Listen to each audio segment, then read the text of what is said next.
Hello my YouTube family, मैं निशात और आप देख रहे हैं एनए न्यूज़।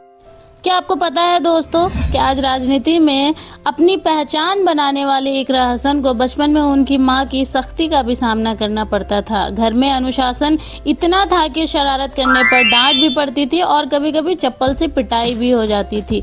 आखिर कैसी थी इकरा हसन के बचपन की जिंदगी, आइए जानते हैं उनके परिवार और बचपन से जुड़ी दिलचस्प बातें। दोस्तों, इकरा हसन का जन्म एक ऐसे राजनीतिक परिवार में हुआ जहाँ शिक्षा और अनुशासन दोनों को बहुत अहमियत दी जाती थी।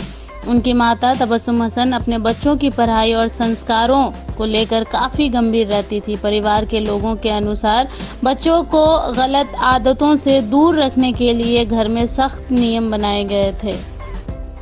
एक माँ पर जिम्मेदारियों का बोझ तब और ज़्यादा बढ़ जाता है जब उस माँ को अकेले ही उस जिम्मेदारी को संभालना पड़ता है। जी हाँ दोस्तों, मुनव्वर हसन के जाने के बाद तबस्सुम हसन ने खुद को मजबूत किया और अपनी पूरी ज़िंदगी अपने बच्चों को अच्छी सीख देने में लगा दी।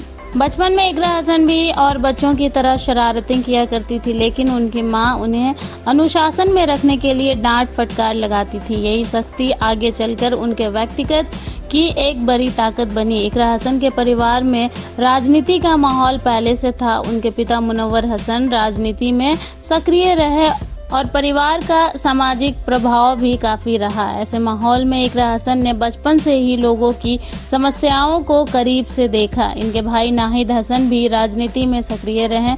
परिवार के बीच रहते हुए इकरा हसन ने नेतृत्व, संघर्ष और जनसेवा के कई पहलुओं को समझा। पढ़ाई के दौरान इकरा हसन को हमेशा मेहनत करने की सीख दी गई। उनकी मां चाहती थी कि बच्चे सिर्फ राजनीति पर निर्भर न रहें बल्कि अच्छी शिक्षा हासिल करें। यही वजह रही कि इकरा हसन ने अपनी पढ़ाई को गंभीरता से लिया और आगे बढ़ती गई। परिवार की सख्ती, माता पिता के संस्कार और शिक्षा पर जोर ने उनके व्यक्तिगत को मजबूत बनाया। आज जो आत्मविश्वास और नेतृत्व क्षमता इकरा हसन में दिखाई देती है, उसके पीछे उनके बचपन की वही सीख और अनुशासन माना जाता है।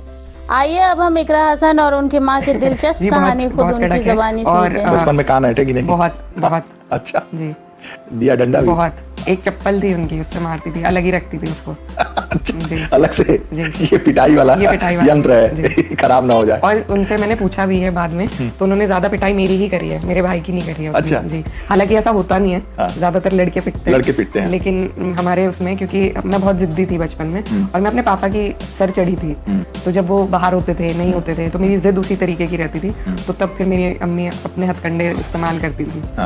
एक बार वो स्टोर रूम में रखती थी उस चप्पल को, बड़ी प्लास्टिक किस्म की थी, बड़ी तेज लगती थी, बस वो चेहरे पे नहीं मारती थी। तो एक दिन सफाई हो रही थी तो मुझे वो चप्पल मिल गई, तो मैंने वो चप्पल उठा के चुपके से मैं वो फेंक आई चप्पल क्योंकि उसका दुरुपयोग मेरे लिए ही होता था। तो उन्होंने फिर दोबारा वही चप्पल मंगवा ली कंपनी की। जी, तो बहुत मंगवा लिया था।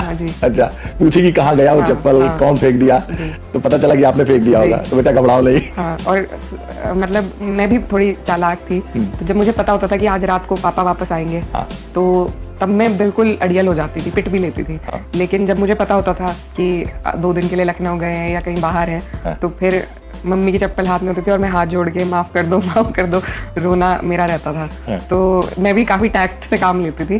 तो बचपन में तो मम्मी ने उनसे मैं बहुत डरती थी बचपन में, और वो बहुत मारती भी थी पूरा, लेकिन अब भी सख्त मिजाज तो है उनका पूरा जी, दबती नहीं है वो किसी से। लेकिन मुझे लगता है कि जिन परिस्थितियों से हम गुजरे हैं, उनमें उन जैसा सहनशीलता, उन जैसा दृढ़ संकल्प वाला व्यक्ति ही है जो उभार के यहाँ तक हमें ले आया है। अगर वो थोड़ा भी डगमगाती तो शायद आज मैं यहाँ ना होती।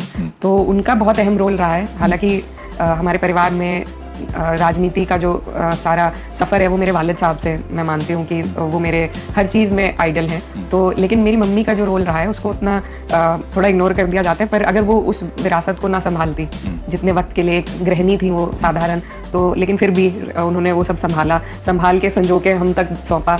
तो अगर उनका वो रोल ना रहता तो शायद हम यहाँ तक ना पहुँच पाते।